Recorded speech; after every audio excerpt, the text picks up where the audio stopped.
tell the people, well, I've told the people what a car test is for, but explain your way. Car test is a way to check your music on a sound system that you're most familiar with, since mostly you spend most of your days in the car driving around listening to music, so your ears are most accustomed to how it's supposed to sound in the car. So when you test your song in the car, you're just kind of testing it against your subliminal consciousness of like every other song you've heard in your car. You're like, oh, maybe that's a little too loud, or maybe this part's not loud enough, or this part's too muffly or too that. And so you can kind of make adjustments, since those are kind of the speakers you're used to the most. And also you can just crank the crap out of it without bothering your neighbors and stuff like that. And hear all the little subtleties you might not hear on your computer or your phone or whatever. I've wondered if the neighbors can hear outside, even with my windows up. I hope not. Who knows? Because sometimes I get home, it's parked, and I'm still doing the car test. So yeah, usually if you're happy with the way it sounds in the car, you'll kind of be happy in general how it sounds and everything else. And, like, aside from levels, what do you look for as, like, the creator, the artist, the singer, etc., like, cringy moments to fix? Yeah, listening to, usually you take a break for a little bit, and then when you hear it in the car, you're kind of hearing it with fresh ears. So just anything that stands out to you, either a cringy note you didn't like, or maybe one sentence was like way too loud compared to the next one, or the timing might be off slightly here or there, or just making sure you like all the takes that were picked and kind of pieced together, that they kind of cohesively sound like a song instead of just choppy and edited and whatnot.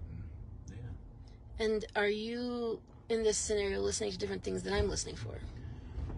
Probably, because you as the artist, you're probably listening more for your own mistakes versus me as an engineer, producer, listening for more sonic maybe mistakes, where like, yeah, something's too loud, or like something's not mixed in properly, or I didn't cut it slightly perfect, so there might be a little chop or breath that gets chopped off or whatever. So I'm listening for more technical stuff. You're probably listening for more artistic performance stuff. And would the car test ever tell you, oh, actually, maybe I do need to take a different take because the way it sounds over these speakers?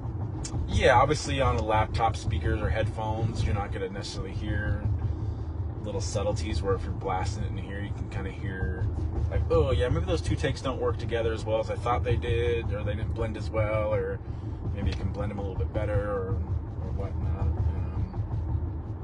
Yeah, generally if you can just listen to the song and not really hear anything that stands out to you, you're usually pretty good. Obviously if you listen to it 50 times, you're always going to find something if you go to a fine-tooth comb and microscope it, but it's just a general kind of like first impression that you get, like, oh, it's actually, everything's pretty good. Obviously there's always some minor details you can do, but in general, like, most of it sounds pretty good.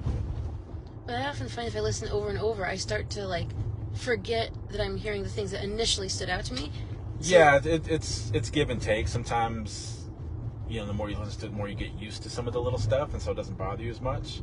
But also you might start hearing things you never heard before on the first listen or second listen, because now you're listening for like every little nuance, like, oh, that breath can be this or that, or oh, that word I said instead of Like, and I feel like there's one more thing. Oh, just that earlier we were talking about kind of like how when you smell a bunch of perfumes, you get kind of overwhelmed. Some people get headaches, and that's why they have to sniff the coffee beans in between, or just leave the store and like clear your nose. It's always good to take a little break after you listen a few times. Just the same thing, listen to it again with fresh ears, fresh perspective, because sometimes if you just listen to it over and over, you might miss something because you're just so used to it, or you might hear stuff that's not there but you think it's there because your mind's just playing tricks on you because you listened to it so many times. So it's good to take a break from it, and then even if it's a few hours or a day sometimes, and just like hear it, and maybe those things that were bothering you don't bother you anymore, or maybe something you didn't hear and now it's popping out again. And if you usually I'll make little notes on my phone of like things that bother me after a few listens, and then I'll listen to it the next day and see if those same things still bother me, or I'll make those tweaks and see if that helped it out or made it worse. And if you switch to a different song, is that enough to clear your ears, or you just need to like go? Sometimes, sometimes you definitely want to listen to a few different things, or just or not listen to anything for a while and just kind of let your ears Because sometimes just a repetition of it, you know, like you said, smelling different perfumes. Sometimes everything just starts smelling the same, or you can't tell the difference between one or another, or whatnot. And in other news, the church has pretty roses.